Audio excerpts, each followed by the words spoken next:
Salut à tous, bienvenue dans cette nouvelle vidéo. On va parler un peu du Paris Saint-Germain. Très clairement, on est à un match ou à deux matchs de fin de saison historique. Donc à trois matchs même de fin de saison historique. Il y a une finale de Coupe de France. Malheureusement, on n'a pas l'invincibilité en Ligue 1. Mais au moins, on a battu le record d'invincibilité à l'extérieur. Donc ce match, moi, contre Strasbourg cet après-midi, moi, j'en ai que faire. On peut perdre 4-0, c'est pas mon problème. Voilà. L'équipe est remaniée en plus de ça. Qu'est-ce que j'en ai à faire? Franchement, je m'en tape le coquillard. Bref, j'ai pas dit de perdre 4-0 non plus. Hein. Mais voilà, je m'en tape un peu le coquillard. Et vous savez très bien que ce match contre Strasbourg, ce n'est pas ça que Arsenal va pouvoir s'appuyer pour aller gêner le PSG mercredi soir. Bref, moi j'aimerais parler d'un truc de la saison du Paris Saint-Germain et tout ça. Et surtout, on a appris certaines choses qui sont en faveur du Paris Saint-Germain, très clairement. La première chose, c'est que cette année, la finale, elle a lieu à Munich. Et à chaque fois que la finale a eu lieu à Munich, c'est une équipe qui l'a remporté pour la première fois la Ligue des Champions. C'est-à-dire que à chaque fois quand la finale a lieu à Munich, l'équipe qui remporte la Ligue des Champions, elle le remporte pour la première fois. C'était le cas de Nottingham Forest en 1979, qui a gagné la Ligue des Champions à Munich pour la première fois. Il y a eu le cas de Dortmund en 1997, qui a gagné sa première Ligue des Champions à Munich. Il y a Chelsea en 2012, qui l'a gagné à Munich aussi, sa première Ligue des Champions contre le Bayern, où le Bayern joue à domicile.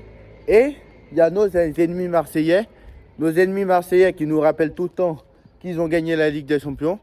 Ils l'ont gagné aussi à Munich, donc 4 fois. Donc il y a eu 4 finales à Munich depuis la création de la Ligue des Champions, de la même Coupe des clubs champions confondus. Hein.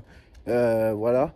Il y a eu 4 fois et à chaque fois que la finale a lieu à Munich, c'est une équipe qui n'a jamais gagné qui la remporte. Deuxième stat, c'est que je ne sais pas, à chaque fois qu'une équipe bat le PSG Eindhoven, l'équipe qui bat le PSG Eindhoven à chaque fois perd en finale de Ligue des Champions. Donc cette année, c'est Arsenal qui a battu le PSG Eindhoven. C'était la seule équipe. Bon, si Arsenal est en finale, ça veut dire que nous on n'y est pas potentiellement. Donc on n'est pas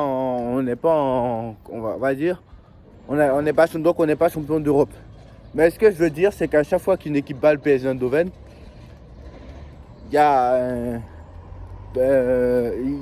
cette équipe-là perd en finale. C'était le cas de l'AC Milan en 93 et en 2005. Et c'était le cas de Dortmund l'année dernière. Et maintenant, la stat aussi qui est intéressante, c'est que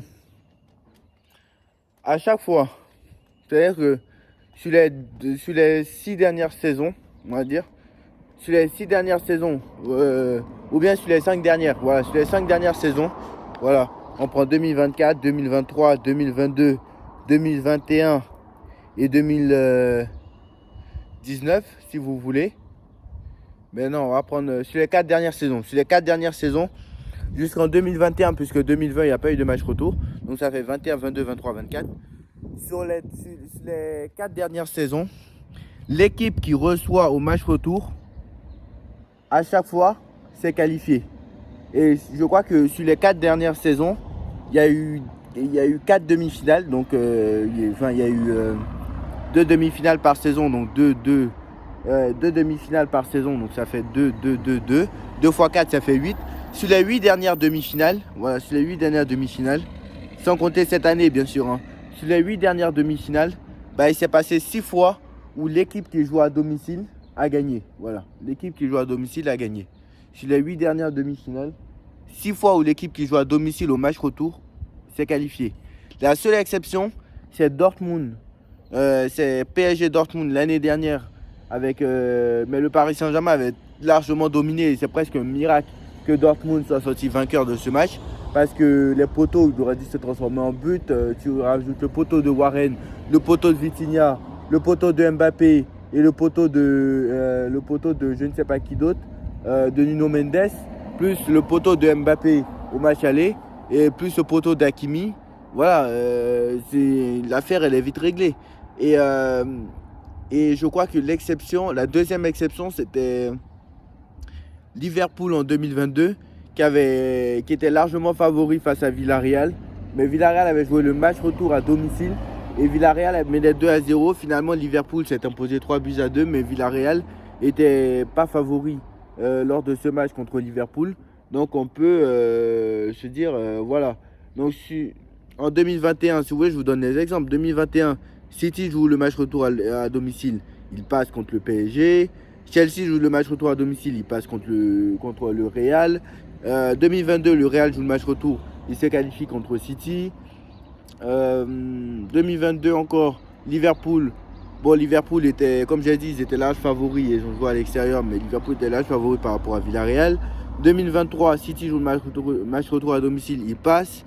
L'Inter joue le match retour à domicile, il passe. Le match de... Après, il reste qui? Il reste 2024. Le Real joue le match retour à domicile, il passe. Et PSG, c'est l'exception avec 6 poteaux. Donc voilà. L'Inter joue son match retour à domicile face au FC Barcelone mardi soir. Donc je ne sais pas ce qui va se passer, mais bon. Pour moi, l'Inter, bon. On dit Baldé ne sera pas là, donc Gérard Martin va prendre sa place. C'est pas sûr que Koundé sera là. Koundé, lui, il est forfait pour ce match aussi. Donc Koundé n'est pas là. Donc tu n'as pas de latéral droit, pas de latéral gauche pour le FC Barcelone. Sachant que eux, défensivement, ils sont très très faibles. Pareil pour l'Inter, hein, franchement aussi. Hein. Donc voilà, sachant que eux, défensivement, ils sont très très faibles. Moi, je donne l'Inter favori. Moi, je vais vous dire la vérité. Moi, je pense que l'Inter va se qualifier, moi. Je pense que l'Inter va se qualifier en finale. Parce que je ne suis pas complètement sûr de PSG Arsenal. Mais ce qui est sûr, c'est que normalement, je pense que l'Inter devrait se qualifier en finale. Parce que là, vu Koundé qui n'est pas là, vu les absents qu'il y a pour le Barça et l'Inter qui joue à domicile et qui est très bon à domicile, c'est vraiment à voir. Parce qu'à domicile, je ne sais pas si l'Inter a perdu un match, hein, je crois pas. Hein. En Ligue des Champions, je parle. Donc voilà, je pense que voilà. Donc tu as la stat. Et voilà, à chaque fois que... Et surtout que Paris a quand même gagné son match aller à l'Emirates. C'était pas du tout le cas lors des précédentes demi-finales. En 95 contre l'AC Milan, on avait perdu notre match aller. En 2021 contre Manchester City, on avait perdu notre match aller. En 2024, on avait perdu aussi au match aller. Et en 2020, on a fait une demi-finale, mais ce n'était pas aller-retour. Donc voilà, c'est la première fois qu'on a un ballottage favorable aller-retour comme ça. Donc ça sera à nous de gérer. Ça sera à nous aussi de gérer parce qu'on ne sait pas gérer ce genre de confrontation. Ça fait très longtemps qu'on n'a pas géré ce genre de confrontation. On va pas se mentir. Ça fait très longtemps. Depuis le match contre la Real Sociedad, je pense que ça fait très longtemps. Parce que Barcelone, on n'était pas en position de force. Dortmund, on n'était pas en position de force parce qu'on avait perdu les 2 matchs.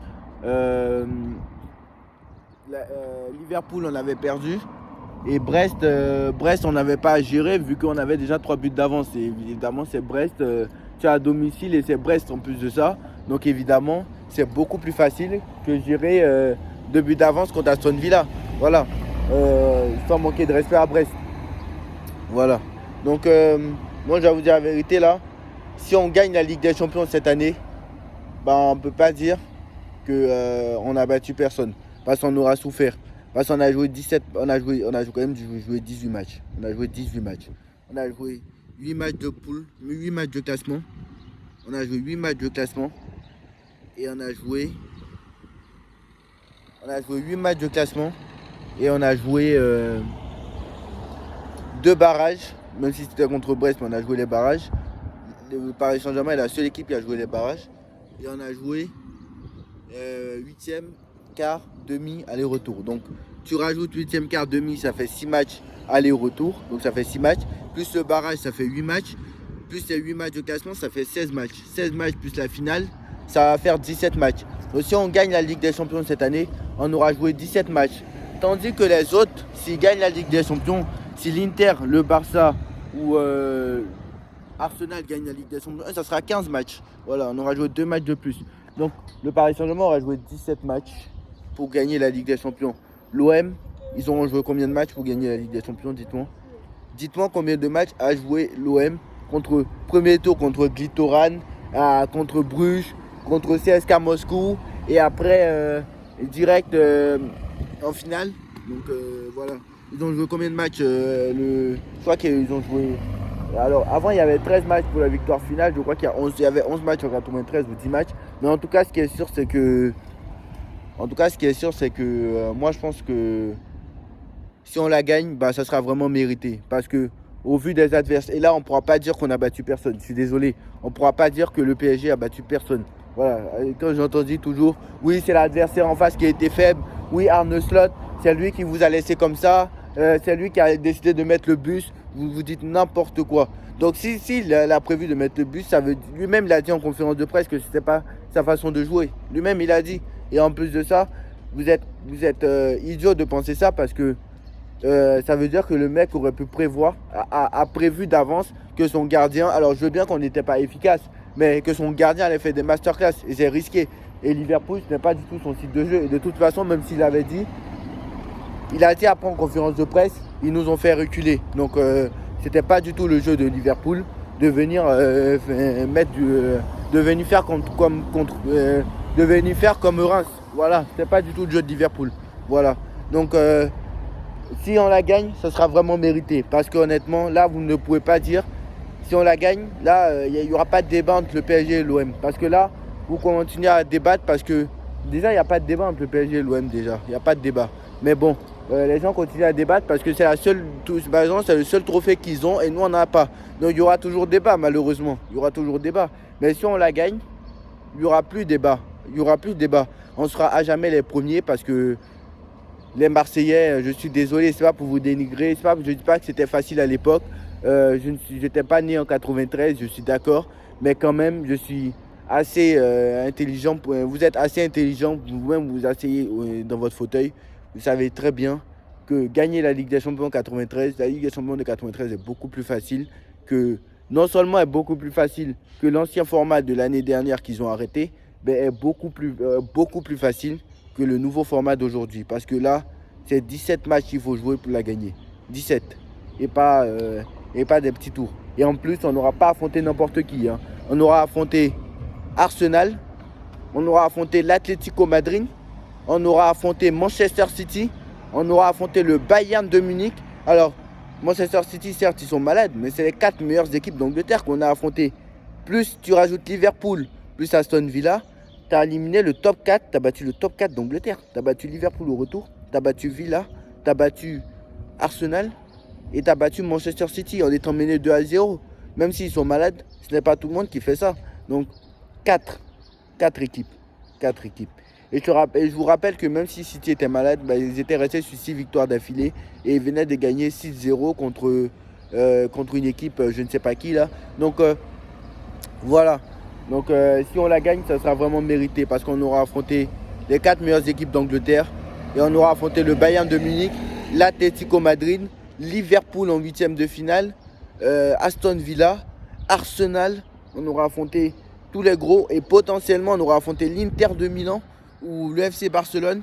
Donc voilà, là on ne pourra pas dire qu'on a battu personne et là honnêtement ça sera vraiment mérité. Bref, en tout cas tout ça pour dire, je ne suis pas en train de dire que le PSG va gagner la Ligue des Champions cette année. Mais en tout cas, il y a beaucoup de signes qui nous font penser que oui. Donc voilà, dites-moi en commentaire ce que vous en pensez. On like, on partage, on commente, on s'abonne. Et on se retrouve ce soir pour le débrief Strasbourg-PSG. Moi, honnêtement, ce match Strasbourg-PSG, je m'en cogne. Hein. Franchement, je m'en cogne. Et si on perd 3-0, ce n'est pas mon problème. Limite, c'est juste pour jouer en fait. Et que je pense que le fait de ne pas jouer ce samedi-là aurait été une mauvaise chose parce qu'on allait perdre le rythme. Donc voilà, quand même, il vaut mieux jouer. Voilà. Mais ce match-là, moi, je vous dis, je m'en cogne. Hein. Si on perd 3-0, c'est pas mon problème. Et limite, même si on perd 3-0, c'est mieux. Parce qu'on aurait aidé les Strasbourgeois à remonter sur les Marseillais, comme on l'a fait contre Nice. Nice revient à quelques points de Marseille et Strasbourg aussi. Donc voilà, pour moi, même si Strasbourg est 7e, si je ne me trompe pas. Bon, bref, tchuss.